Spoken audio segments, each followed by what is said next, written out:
welcome to CoronaNomics What Just Happened, brought to you by Econ Films, where we look at the biggest events of yet another historic week with you, our live audience. Join the conversation on YouTube in the comments section or on Twitter using hashtag CoronaNomics.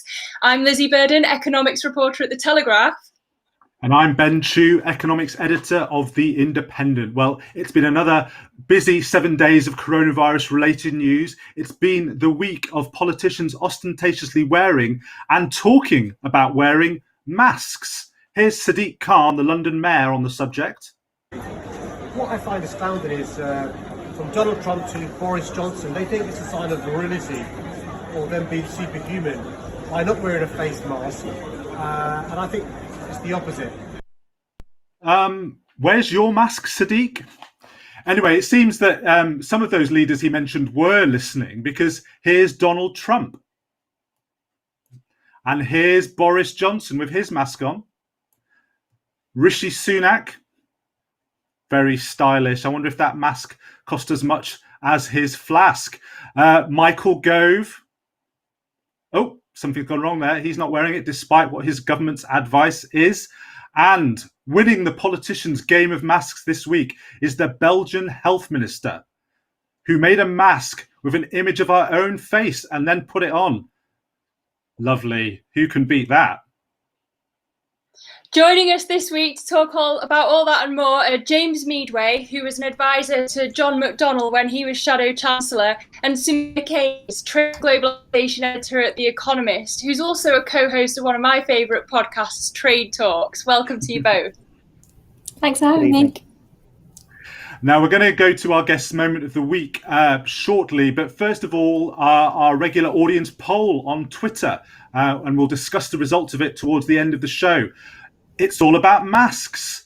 The question we're asking you is, where would you not wear a mask? Where would you draw the line? Would it be wearing one in shops, maybe? Would it be wearing one in the office? Would you not wear a mask in the pub? Or, number 4, all of the above. So go on at CoronaNomics TV, cast your vote, and we will discuss what you choose towards the end of the show. Now, on to our moments of the week from our guests. James, do you want to kick us off? Sure. This is something that I saw just earlier, I think possibly just yesterday.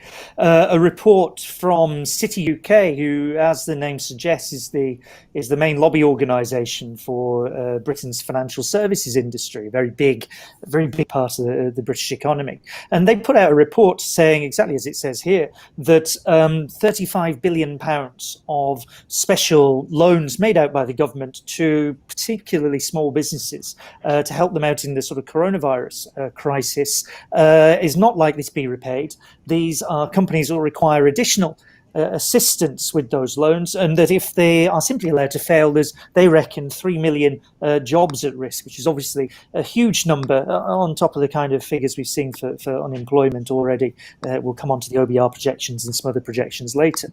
And their suggestions are interesting, particularly coming from, as I said, a city, a financial services lobby firm, which includes setting up a UK recovery corporation that would be there to help these companies with restructuring their loans, so they have more easier repayment packages, perhaps finding ways to reduce the tax bills that are due, perhaps turning those loans into preference shares, which is something that starts to look a little bit like taking equity, and even, as Bloomberg reports, the government taking equity shares instead of loans in those companies, in other words, taking direct ownership of the company itself. Now, Rishi Sunak has said he doesn't want the government to start taking loads of little stakes in lots and lots of companies, but you can see a lot of the arguments are heading in this direction as a kind of size of the crisis becomes apparent to everyone. And we end up with not just these new special COVID loans for lots and lots of companies, but an entire corporate sector that's really built up with a huge amount of debt over the last 10 years, but accelerated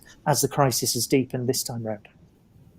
We had Lord Neil on the show a few weeks ago, and he was talking about the idea of some national and regional investment boards, but he wanted to make the distinction between investing in promising startups and building out businesses that were struggling, because he said that you'd be entrenching peak productivity if you made this bad bank and it should be a completely separate thing.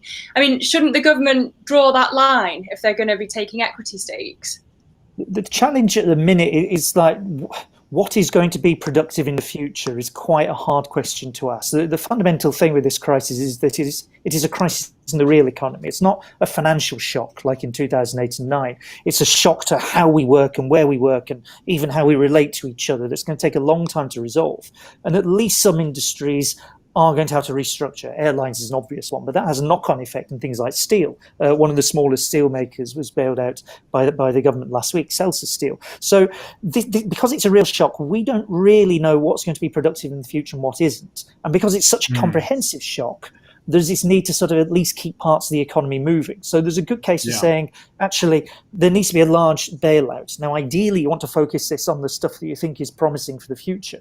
And there's lots of plans out there to move into green recovery and to think about what we might be doing in the future. But at this point in time right now, it's not very clear what's going to be productive and where we should get to. And therefore, the case for saying only pick some parts for assistance to companies isn't as strong as it might otherwise be.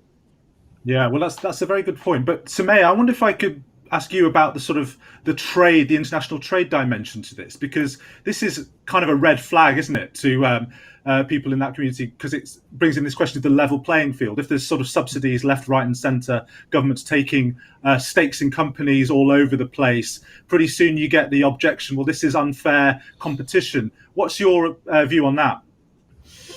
Okay, well, so I guess point one is that the money's already gone out the door, right? And so now the question is, should the government try to claw back some of that money, right? And if they don't, the government has various different options, right? The government could just cancel these loans, which would be a sort of straight up transfer. It could claim an equity stake, in which case it would be saying, at some point in the future, we want the ability to sell back these stakes and recoup some of the money. So obviously, the more of a transfer it is, the more of a subsidy it looks like. Now, I think a lot of the businesses that would be receiving some kind of debt relief would be in the kind of hospitality retail sector. Those are, services, not particularly tradable, right? And so you've got to ask, well, who's complaining, right? Is it French restaurants complaining that their British competitors have been given unfair help, right? You kind of always have to follow through and say, well, who's going to be the one complaining, right? And then the other thing to think about in terms of trade is that when you think about subsidies, as the rules are written now, to be able to defend your industries against subsidized import competition, you have to claim that those subsidies are specific, right? They're somehow specific to that industry. And in this case, given how vast it is and how broad it is, this isn't, a specific subsidy to the steelmaking sector, right? And so it's harder to make that legal argument. That may not be the kind of interesting philosophical answer you were looking for, but no. It's the weedsy, boring answer I'm going to give you. Well, that's absolutely fine. And we've actually got a live question from Jim, who's a business owner in Scotland, on the future of many firms who are in trouble. Thank you for joining us, Jim. Hi there. Would you want to give Soumaya and James your question? Absolutely. I mean, given the pubs, restaurants, aviation and other industries that rely so heavily on volume footfall, how are they going to survive in the short to medium term if space is now a premium commodity that social distancing requires? I mean, when you think about it, labour costs are part of the issue to resolve, but really who wants to lay people off, as this just leads to further economic consequences? And there's still rent, rates, finance costs and utilities. I mean, the list of the costs is actually endless, and given that the voucher's money off isn't really going to combat this, and it only really attracts more footfall, which you can't accommodate in the first place, then how on earth are businesses going to cope? Yeah. I wonder if I could throw that one to you first, James, because it is a very important question, isn't it? Aren't a lot of firms, many firms, simply unviable with the new social distancing rules? And what would you be doing to help those firms if you were making decisions about government policy? Well, I mean, the broader picture here is how can we minimise the need for social distancing? And that's a kind of public health issue in terms of managing as far as possible, COVID-19 infection. We can all hope we'll get a vaccine soon. It's not quite clear whether it's going to happen, how viable it will be, but there are ways to try and reduce the impact, in particular the fear that people perfectly reasonably have about what is still in Britain a very high rate of infection and really quite a bad experience of the virus overall. So that's the public health part of it. In terms of what we might have to do for some of these companies, I mean, the first one is that I think it has been the right thing to do, which is provide quite significant levels of protection. You can argue about, actually, there's quite a lot of parts of the economy that aren't properly protected. There's about 3 million or so self-employed who aren't receiving protection there, but quite significant amounts of protection that at least maintains the cash flow that keeps people notionally employed in the case of furlough. That doesn't and isn't going to be something you can do into the future. I suspect if you wanted to do this properly, what you'd need is to work closely with the sectors, because each sector in this case, each individual business, but really each sector is going to be affected somewhat differently by this. There is a broad problem with social distancing for, as Jim said, airlines and hospitality, but clearly these are very different industries. And hospitality you'd have to break up into hotels and pubs and this sort of thing. So it would require a sector-level organisation, working with business owners, with unions, with whatever customer representative groups and that sort of thing. An approach that this country has somewhat turned its back on, I think, over the last 30 or 40 years or so. We're not very keen on doing this sort of thing, but it looks like it's the only way to get the level of detail and the level of engagement with the sector if you're coming up with a plan that gets from point A here, where we know that restructuring in some form is going to happen, and to get to point B, where it has happened, and we've been able to, as best we can, protect people and businesses as we go through it. Yeah. And Soumaya, I mean, you're in Washington at the moment. Are there businesses out there, presumably there are, who have similar concerns to the ones that Jim has raised, that they're just not viable in an environment of social distancing, or is it not the case? No. It's very much the case. On my, going outside, you walk along the street, and there are, the roads have been sort of cordoned off, right? So people can put tables in the road, so that they can, increase their capacity, right? And if you've never had the pleasure of being in Washington, D.C. over the summer, you'll know that it's extremely unpleasant to be outside. And so, businesses are trying their best, but it's clearly not it's clearly not sustainable in the winter, and it's not that pleasant now. So I think people are watching stories about a vaccine. Clearly, if we never find a vaccine, then it's a very different question, right? Do we want to support, in 10 years' time, we don't have a vaccine, this is still among us. Are there some businesses that, essentially have to be, somehow let go? I don't feel like we're in the position that we're able to say that now, right? But at some point in the future, one might imagine there's a scenario in which one would have to say that, and that's, then that becomes a question of, do we protect people or jobs? And if some industries just look fundamentally different, then maybe we have to go towards people. But that's a horribly difficult decision to have to make. And I don't think we have to make it yet, because I still think there's a reasonable hope that in the short to medium term, there might be something that can be a solution. Yeah. Well, thank you for asking your question, Jim, and I hope you got something out of that. But we really appreciate you joining us, and very best of luck with your own business. Don't forget to vote in our Twitter poll at CoronaNomics TV. We will discuss your choice at the end of the programme. And if you've got any questions you'd like to ask us on hashtag CoronaNomics or in our YouTube comments. Now we'll go to something completely different. Soumaya, what's your moment of the week? Well, I've been having several moments this week, as this week is a very exciting week for the World Trade Organization. So as everyone has been following very, very closely, there is a race to lead the World Trade Organization, as the previous Director General stepped down early. And so this week what happens is it's a relatively open process, right? So in other international institutions, a lot of stuff is done behind closed doors, whereas the World Trade Organization really does try to be open and inclusive. So what happens is that member countries nominate their person, and then that person gets grilled by the entire WTO membership. And then after that grilling, the candidate comes out and gets grilled by us, the press. And it's been, kind of interesting. I found it in some cases slightly tragic. As you watch these interviews and you've got some really impressive candidates, people with years and years and years of experience in trade, real heavyweight politicians, negotiators, and they're being asked questions about how they would fix these really important issues in the global trading system. And they're in a race. This is a very political decision. And ultimately, the winner is picked by consensus, right? 164 WTO members have to agree. And so basically, whenever they're asked a good question, they're not really allowed to say anything. But you can kind of read between the lines sometimes of what they're sort of dancing around, right? They know that, oh God, I can't say that because that would, annoy these people, and we can't say this. And so that's just been, watching them dance around these questions where they have to not annoy 164 different countries has been a delight. We actually had the Egyptian candidate Hamid Mamdouh on the programme just a couple of weeks ago, and we also had Lord Peter Mandelson, who is no longer on the running order for the general. But I wondered what you think of Hamid Mamdouh, and if you think he's a bit too much like the current Director General, because he's saying that he's the engineer to fix the car. Isn't it? We need someone a bit more,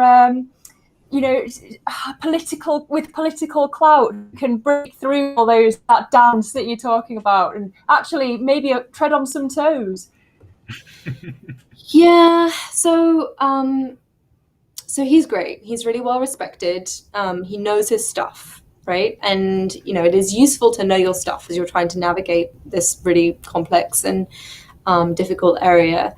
I think the sad reality is that, how competent someone is, how good they are at knowing the trade details, or even how good someone is at negotiating politically, isn't going to be the driving force behind whoever wins, right? Ultimately, this is a position where the Director General of the WTO gets to sit in the G20, right? You get to kind of play with the big dogs, and that position is going to end up,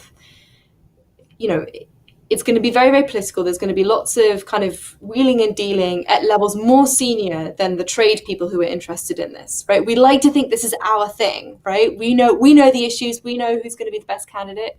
But ultimately, so for example, you need 164 members to agree, and the two big blocks, the big voting blocks, are Africa and Europe, right? So Europe has more than 40 votes. And so the question is, at the moment, you've got 3 candidates from Africa, right? And so the worry is that vote gets split in some way, right? And and then the question is, okay, well, who is Europe going to get behind? And that's kind of unknown. But to be honest, I think the two, we've got Amina Mohammed from Kenya and Ngozi Okonjo-Iweala from Nigeria. They probably look slightly stronger than the rest, and so I'd say, as impressive as he is, his chances aren't brilliant. Now, James, can I ask you, because the two sort of candidates for the UK nomination in the end were Liam Fox and Peter Mandelson. If we'd had a Labour government in place now, do you think either of them would have been selected by Jeremy Corbyn and John McDonnell to be the official nomination?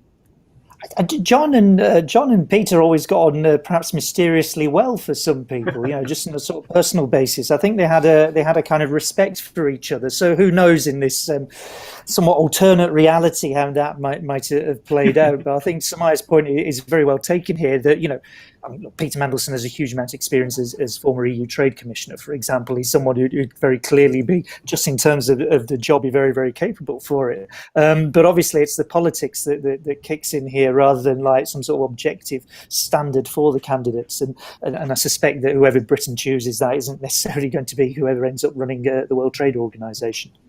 Can I just make a point, which is that Britain didn't need to nominate anyone, right? We could have decided that now we don't need to nominate another white dude. We could have just stood back and said, you know what, Africa hasn't had a DG, maybe let's just, but we didn't do that. But Amina Mohammed goes contra, but Ngozi was so far ahead, and then when Amina announced the book, she became Bookie's favourite by a long way. How did that happen? What's the difference between them? So sorry for everyone who isn't really interested in WTO horse racing, but it's really fun. So Amina Mohammed is she's kind of more known in the trade scene as being a sort of more traditional trade person. Ngozi Okonjo-Iweala got quite upset at the accusation that she wasn't really a trade person. She has a lot of experience in trade, but it's not necessarily within the forum of Geneva and all the ministers. So Amina, she hosted a big ministerial meeting, right, which was actually relatively successful. And so she's got quite a lot of clout. She's been head of various important committees. She's well known. She's a heavyweight. So that's kind of running in her favor. We've got a big surprise for the trade nerds out there now. We've got a question from a trade celebrity. It's Dimitri from Explain Trade. Hi, Dimitri. Hi, guys. That was an excruciating introduction. Thank you. I think I deserve that. Okay, so I guess my question is, whoever ends up winning this DG race is going to be stuck confronting the elephants in the room, which is a US-China entente. And something that's always confused me about that, or how we talk about that, is that the WTO, and I think a lot of Western economics, is based on the idea that things like national champions, state subsidies, the government picking winners is fundamentally bad, unsustainable, will ruin your economy, and will backfire in the long term by crushing innovation, crushing entrepreneurship, that kind of thing. At the same time, the entire conflict we have at the moment is because it's effectively the West saying China keeps picking winners, supporting its domestic industries, subsidizing, and that is hurting us to the point where we need to either stop them or start doing it back. Do you think there is a fundamental tension there between this kind of notion of, is China about to collapse tomorrow because what they're doing is so unsuccessful, or is it going to crush us all because this stuff works so well? Or do you think those two things can exist at the same time? And where's the truth of the matter? I mean, so can I just say, first of all, that this is hilarious because Dimitri explains stuff to me. So, turning the tables is I'm enjoying it. But yeah, James, you answer that nightmarishly difficult question first. Okay. Well, look, I think it's a really good question. I mean, firstly, there's nothing wrong with picking winners, right? I mean, picking winners is a good idea. The problem is picking losers. It seems like the bit that you really want to avoid there. And to be slightly less flippant, it's like the mechanism by which you avoid losers is quite an important part of how you might design what you're doing as a government to intervene. What I think has happened over the last 10 years, quite strikingly, is that not just the rhetoric around, there should be a level playing field, globalisation is the best way forward for everyone. Not just the rhetoric, but the actuality of governments being much more prepared to intervene in their economy since the great financial crisis. Not just China, but you can see already moves towards a more significant attempts at sort of EU-wide industrial strategy. Most obviously, actually, in the last 10 years for this country, for Britain, was the very, very significant interventions into the financial system in 2008-9, but also elements of industrial strategy for car manufacturing, that sort of thing. That's been the tendency everywhere. So it's a quite, I think, clear movement away from the sort of 2000s level playing field, globalization, free trade, governments don't intervene, that sort of thing, and into a much more strategic role for governments in trying to select the kinds of technologies and industries that they want to favour. So that, I think, is partly what, and I think it's absolutely right to see that that's what we're seeing playing out now. And Britain's got caught in the middle of it. The Huawei decision is fundamentally driven by the dynamics of this trade and technology dispute far more than it's driven by a concern about security. There are concerns about security, but the really big thing is Britain getting caught in the crossfire of this one, and with not very much to bring to the battle. We because we haven't had much in the way of government investment, we've had a deliberate policy of not having national champions.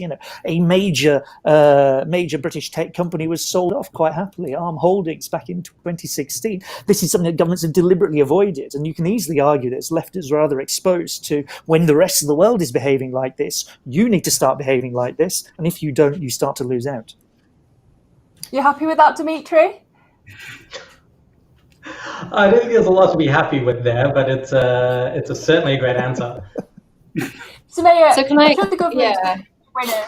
Yeah, should they be picking winners? Can I have a go? I kind of want to answer. So I think another way of phrasing Dimitri's question is, are governments being hypocritical, right? Is there hypocrisy when governments slam China and then just go and do industrial policy themselves?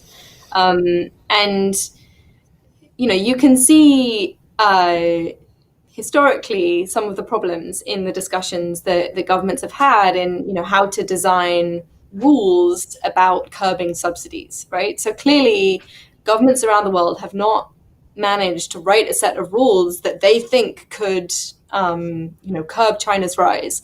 And one of the reasons that they've struggled is that they've realized that some of those rules would affect their own support for state companies, right? So at the moment, let's just give the example of Boeing and Airbus, right? These two national champions, both the US and the EU is accusing the other one of subsidizing the other. They were never able to sort of agree on what was allowed. Arguably, if they'd written rules to sort of sort that out, then they could feel much more, much less sort of embarrassed about now going after China. Not that they're embarrassed; they don't feel embarrassed at all. But there's that inconsistency is very much there, and it's kind of been there for a while, I think. Dimitri, what's your answer to your own question? Explain this trade question for us.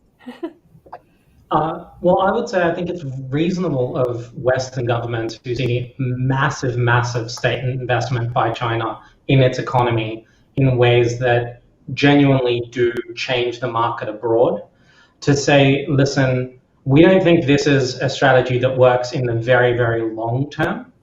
And we don't think this is the optimal way to structure an economy.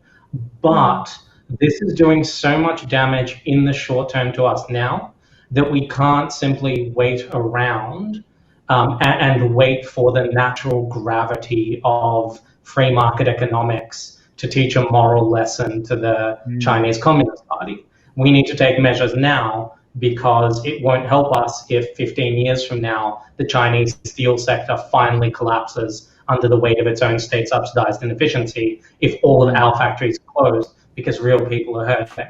So my answer is, the general answer in trade is, if we outlawed hypocrisy, we'd have to close the WTO and all go home, because every conversation we have is utterly laced with hypocrisy, and that's completely normal in international relations. But in the short term, my personal view, and it was really interesting hearing James and Soumaya's perspectives, is that actually you can reconcile those two notions and say, not a great idea forever, not how we want to build the entirety of our economy, and there are real problems to this, but in the short term, this is causing pain, and we need to start gearing up. What Dimitri said. James mentioned Huawei, and we've actually got a question in from our friends at Economics in 10. They say, in light of the Huawei decision, what industries do the panel see as being strategic for a Great Britain? And why have we suddenly got concerned about the foreign ownership of firms when we've been selling off right interferes? Isn't there a hint of racism, yellow peril? I'm going to throw this one first of all to Ben, because Ben wrote a book on myths about China called Chinese Whispers. Is the Huawei decision racist, Ben? Well, Lizzie, I wouldn't say it was racist, but I think there's an element of hysteria about the general atmosphere around Chinese investment in the UK. I think it's important to remember where this is coming from, or rather, why it's being made. Essentially, China has a giant trade surplus, and it can put those proceeds in US government bonds, or it can try and invest it in productive capital abroad. That might mean UK nuclear power stations. It might mean UK infrastructure. That's an investment by China in its industrial future. I'm not quite sure why it would sort of seek to sabotage those things by perhaps spying on the West or sabotaging the West and things like that. So I think it's perfectly legitimate for the UK, US, whoever, to say we don't want this to happen, but we've also got to understand why it might not be in China's interests for those investments to sort of to become sort of elements, ways to sabotage Western governments, because they've got an interest in growing their economy, growing their prosperity. So that would be my view on it. But I don't know if Dimitri has a thought. I mean, I think first of all, the concerns about racism are founded, but it's really important to understand that the Chinese Communist Party is a thing, and this is a state with a tremendous amount of power over its own domestic companies. Large companies in China, almost by mandate, have a member of the Chinese Communist Party on the board. This is a government that doesn't see the divide between public and private in the same way that we in the West do, and has been really, really open about saying that the fact that we have these giant companies whose decisions we can influence is a tool of our state power. Now, is that a cause to get hysterical? I've always thought the debate in my own country, Australia, about Chinese investment in farmland made no sense, because it was always predicated on this notion of like, what if there's a war? And then I'm like, and then what? Like, we'll stop growing potatoes? Like, no. But I think in 5G infrastructure and Huawei, given how much of our society is going to run through those wires, and given that I think if the Chinese Communist Party calls Huawei and says, this is the access we need, you need to give it to us tomorrow, I think Huawei, with the best intention in the world, would find it incredibly difficult to say no to that, in a way that Verizon, for example, in the US, would feel much more comfortable pushing back on the US, and in fact, firms like Facebook and Twitter and WhatsApp have. I mean, Apple has refused to unlock its phones for investigators. So I do think there is a distinction there, but I 100% agree with you. A lot of it is slightly hysterical, and you need to be able to point to what is a specific thing we are worried the Chinese government will do if we allow them to do this. Yeah. Is it a threat big enough that's worth cutting off their investment? And are there sensible safeguards we can put in short of just tearing everything up? Yes, absolutely. I think that's a very sensible approach. So can I just ask you, James, sort of going into hypotheticals again, do you think a Labour government would have made the same decision on Huawei as as Boris Johnson's government has made this week? Oof, that lays a very big hypothetical indeed. I mean, you bear in mind the original decision was taken back in January that would be Huawei would be allowed to use 5G and up to a certain limit, 35% of the sort of the basic infrastructure of installing this stuff. So it's a reversal of an earlier decision. The actual sort of security fundamentals of this don't appear to have shifted all that much. It is a response to pressure being applied from the US. So if the security fundamentals haven't shifted all that much, and there is a clear, I mean, this is the basic problem here, that if you say, okay, we're not going to use Huawei, you then go, okay, who can supply this stuff instead? And then suddenly you run out of road. Huawei is there because it is able to do this cheaply and quickly and effectively in a way that other companies that might be able to supply, Nokia or Ericsson, are the two big ones in Europe, but aren't there in the same way. And it's expensive to get the kit we do have out of our telecoms infrastructure, and there's no obvious alternative. So the kind of the pure economic argument, as I think Dimitri was touching on, looks pretty solid for saying Huawei should still be there, and then you're talking about security thing. Would it have played out in the same way with the influence of America? Well, Donald Trump is still Donald Trump and still the president, whether Labour's in government or not. So I imagine those forms of pressure would still be there regardless. That, I think, is a starting point to understand this, by the way. Yeah, and Soumaya, I mean, a lot of people are saying that this was a decision basically made by America, and the UK was just forced to enact it because of the sanctions put on Huawei and the pressure put on London. Is that how it looks from over there in Washington? I don't think it was irrelevant what the Americans wanted. Donald Trump is certainly claiming that it was all him, as he likes to do. And as James mentioned, it was a reversal, right? So it looks like there was an inconsistency, there was a flip-flop in some way. And the claim is that once you the components, once the American sanctions are in place, the components that you are able to buy, they're a bit more buggy, and so you're a bit more worried about those. I think the thing I'm kind of the question I have. So earlier, James said that the Huawei thing was both about the national security question and also about the industrial subsidies question. So I guess my big question is, I had always thought that the concerns about Huawei were concerns about what control the Chinese Communist Party might have over things, whether there might be surveillance, that sort of thing. The way that the Chinese describe it, this is all about the Americans trying to destroy one of their national champions, right? This is all about a kind of counter-industrial policy and an economic attack on them. And I think that going forward, it would be good if there was a bit more, consistency in the approach, a bit more transparency, if it really is about, pushing these national champions down. And I appreciate it's difficult for spooks to explain exactly what threat they're worried about, but I'd enjoy it if they tried. It was great to have you on, Dimitri. Thank you very much for your question. Thanks so much for having me. Thank you. Yeah.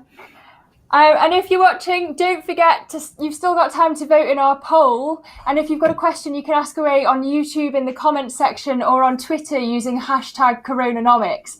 Now, Ben, what was your moment of the week? My moment of the week was, James alluded to it earlier, some horrendous projections of UK unemployment by the Office for Budget Responsibility this week. They put out 3 scenarios and they were all terrible. Their central scenario showed unemployment hitting 4 million by the end of the year as the furlough system comes to an end. That would be worse than unemployment at the height of the crisis in the 1980s. That's pretty terrifying, obviously, for anyone who lived through that era, but I also think pretty terrifying for anyone who didn't, who sort of has the folk memory of it. We hear a lot about scarring at the moment, economic scarring, and that was a scarring experience to end all others, I think, in recent decades, certainly. So the thought of that coming back really is chilling. And we know there were massive social implications from that unemployment in the early 80s. What would the implications be of getting back to those levels in the 2020s? Well, my view is let's not find out. Let's focus on stopping it happening. Lizzie, you don't agree with this, but I think extend the furlough if that's what it takes. Be more expensive not to do it than to do it. In the end, I fear. Targeted support for particularly vulnerable sectors of the economy, such as hospitality, etc. Now, on that subject, we've got a recorded question from Georgie, who's on the island of Portland. Let's hear from her. I wanted to ask, as a local entertainer that I am, and along with many other entertainers, we've been left unemployed pretty much overnight, and a lot of us without the financial support that we have needed to continue paying our bills and earning our living. I just wondered, what are the plans to help us get back to work and, start entertaining again? So, James, let me throw that one to you first, because as Georgie's case underlines, pubs aren't just places for drinking. They're part of a broader economic ecosystem in some places for socialising, entertainment. Presumably you'd agree that makes it more important that they are protected. Do you think the government has been doing anything close to enough on this front? Not really. I mean, the figures that are doing the rounds on this, the estimates for the number of people left without the various forms of support. I mean, they've done a lot. I mean, the furlough scheme covers about 8.6 million people now, and then there's some additional support for some self-employed on top of that, and then there's the loans to small businesses especially. But there are about 3 million people that seem to be left without any form of additional support that have just been pushed into a slightly improved but not very generous existing kind of welfare system, and with all the problems, particularly around universal credit. So I think it's a very good question, and the answer is no, they haven't done very much, and it's been quite striking in the government's approach. It's too big to call it targeted, but they've paid an awful lot of money to keep one part of the economy very much as it is. They've kind of frozen it. It's preserved in aspic. And then a lot of the rest has sort of drifted off somewhere, not been given anything like as much attention. And I think you're right, Ben, to talk about, well, if you're just winding down the furlough scheme, then suddenly you hit this brick wall in two parts. One is the disappearance of demand in the economy, and the other is this big structural problem of perhaps some jobs just aren't going to be able to be performed in the same way. And disentangling those two and dealing with them, I think, is going to be far harder, frankly, than dealing with the unemployment in the 1980s, which, by the way, was never particularly dealt with. I mean, that was just sort of left for a long period of time, and gradually it gets sort of massaged out of existence in lots of different ways. The film The Full Monty is a classic sort of retelling of what takes place there, right? So this is a huge problem, and I've not seen much from the government now you might deal with it yet. Now, Soumaya, James mentioned this sort of economy hitting a brick wall. It feels like, from this vantage point, that America has already hit it, at least in terms of the jobs market. With unemployment rising much higher than it has in the UK. I think it's about 15% or thereabouts. Do these debates about the furlough scheme and extending it, how do they look from across the pond? Yeah, so America and Britain have done quite different things, right? So Britain has protected jobs, and America has, I wouldn't really call what they've done kind of full protection, but they've kind of, their emphasis has been on people, right? And so they sent checks out. They've made unemployment insurance more generous. A lot of people are worried about that. Kind of, there's a brick wall there when those benefits stop being quite so generous. And so, yeah, I mean, it's incredibly miserable to be because the checks were, I think it was something like $1,200. I haven't looked into this, so don't take my word for it, but I would have thought that the replacement rate in Britain would have been better than that in the US. I mean, just in general, the safety net in Britain is better than in the US. And so I guess I'm pretty terrified about scarring here. And also you can see caseloads rising in a very, very alarming way. So there's kind of crises from all different angles, and there's no sense that I'm getting that they've got this under control, economically or otherwise. Yeah. Well, it's going to be an interesting case study, the Europe and the American ways of tackling this in years to come when they write the history books. But don't forget to vote in our poll. You've still got time. If you've got a question, send it to us on Twitter or on Facebook. Now, Lizzie, on to your moment of the week. Well, we were leaked a 206-page document on the new Brexit border plans, and they revealed that businesses are going to have to fill out an extra 215 million customs forms a year after we leave the single market and customs union. And trade groups that I spoke to said that they were really worried about this new untested IT system that they're going to have to deal with, and all the lorry drivers are going to have to use this new app if they're carrying exported goods. And there are still loads of huge questions about what data needs to be inputted into this app. But Boris Johnson says that COVID has put the costs associated with Brexit very much into perspective. Despite the Prime Minister's attempt to play it down, speaking to firms, it seems that actually COVID could be pushing them over the edge, and Brexit, could just make it so much worse. That's certainly what the business groups in Northern Ireland are saying. So, Soumaya, is Boris right? Could COVID make Brexit look like small fry in trade terms? Yeah, I'm just so confused by this line of argument. Like, I really struggle with it. It's like, well, one leg has been chopped off, so time to cut off the arm, right? Like, it doesn't, there's a massive shock right now, right? There's a massive demand shock. There's less trade happening than there was before. Trade doesn't need a whole bunch of new barriers, right? That's not going to help. I think what we're headed towards is a fairly disruptive form of Brexit come January. Even if they do a deal, that's going to be relatively close to no deal, given the red lines and the parameters out there. So the public's going to see queues. There are going to be costs. Someone's going to have to bear that. It's not going to be fun. No one wants that. While people are hurting, why hurt them more, right? The political arguments might be different. Maybe people have forgotten about it by the next election, but that seems a very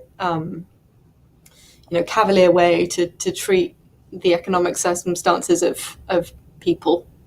I mean, James, the government was criticised a few weeks ago when it put out an 89-page draft, and now they've filled in some of the blanks and given us a 6-page document.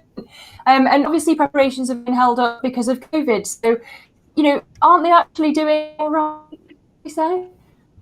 Oh, I missed the last part of that question, unfortunately. Do you want to just do it again? Are they not doing all right? The government's been held up by COVID as well. That's one way to look at it. I mean, I suppose there's a bit where Boris Johnson's claim there makes sense in the case that if you're already in a terrible situation, making it somewhat worse doesn't seem quite as bad as if things are okay, and then you go to a bad situation. That's the only way it really makes sense. But Soumaya's right; these things are cumulative. What's always been the case is it's been quite hard to disentangle how much of talk around no deal and the sort of blasé attitude they portray is a sort of either intended for domestic political consumption or as a sort of cunning negotiating move in terms of approaching the EU. Obviously, we're rapidly approaching the point where we get an answer to that one way or the other. All things considered, it's not been the finest hour of government one way or the other getting through this. And I suspect that Soumaya's probably right, that you're looking at really quite a hard form of Brexit, whatever turns up by this point, and that people will probably notice on top. But if you're the government and if you're thinking the next election is not until 2024, and you can steer your way through all of these things and largely blame it on either a global pandemic, which is nothing to do with this government, or the EU, which is a terrible, evil institution and we dealt with it as best we can, the politics of it could play out reasonably well for them. And if that's what you're focusing on, and that's a greater consideration than people's kind of material well-being and all this, then that's where you end up. Indeed. Well, I think political costs and economic costs are not always the same thing, as both of you have astutely pointed out. Now we're coming towards the end, so we're going to get the results of our audience poll. A reminder: we asked you, where would you not wear a mask? Where would you draw the line at wearing one? Would it be in shops? Pretty hard line if you're not wearing a shop. Would you not wear one in the office? Would you refuse to wear a mask in the pub? Or all of the above? Right, well, let's get the results from Twitter. Let's see what Lizzie's got one up. Would you wear one in the house? The winner is pubs. People would draw the line. Most people on Twitter that responded would refuse to wear one in the pub, which is probably quite reasonable because it's quite hard to drink with a mask on. This has been a bit of a theme tonight, pubs, hasn't it? But I wonder, though, Soumaya, I don't know if you've picked up, but in the UK debate, there's been a lot of talk about we've got to get people back into offices because otherwise all the local shops and pubs in city centres are basically going to have no customers forever. And that will be where a lot of the economic pain is felt. That's what the government is saying. This thing, everyone should go back to work to support those and sort of ancillary businesses. How does that sound to you? Does that sound like a reasonable exhortation? So it's definitely a concern that people are having around the world, right? So in New York, cities are built around ecosystems, right? Businesses are built to serve, office goers. This is a massive, massive shock to them, right? In the kind of redistribution of where people are eating, there's been a group of losers. So yeah, it sounds familiar as an argument. There are trade-offs, right? If lots of people are going to be relying on very packed public transit to get in, then there are health costs to that and health risks. I'm actually sort of, just to go back to the results of the poll. Now, I'm not an epidemiologist, and please, no one, think that I am. But my understanding of the risks is that when you're sort of talking loudly to each other, the risk of transmission is slightly higher than if you were working silently in your cubicle, right? And so there are real tensions in the kinds of activities that we all want to get going. But as I say this, I'm in the US. The caseloads are not looking good, and so I suspect the choices that we want to be making right now, probably, I think in a sort of short term, we're going to feel like, oh, actually, we're not going to be able to be making those choices anymore. The choice is probably going to be made for us because of the changing health circumstances. Yeah. James, there's a slightly libertarian argument being made increasingly by people on the right about the right not to wear a mask. What's your view on that? Is that just sort of pure antisocial behaviour? Well, essentially, yes, because the major advantage of a mask is less to do with you and more to do with reducing your risk of kind of infecting everybody else. So yes, it is antisocial and deliberately so, and frankly, it's just juvenile by this point. It's really not asking too much to put a mask on if you go out to the shops. I mean, genuinely, it is not, and the complaints around it I find mostly, in fact, almost entirely fairly spurious. Also, if you really wanted to get the economy moving again, if you're really keen on doing this, then doing something fairly simple like getting as many people as possible wearing a mask would appear to be one of the routes to making that happen. So the clash between we must get the economy moving again as fast as possible and we refuse to wear a mask that seems to be taking place in some people's heads is quite striking.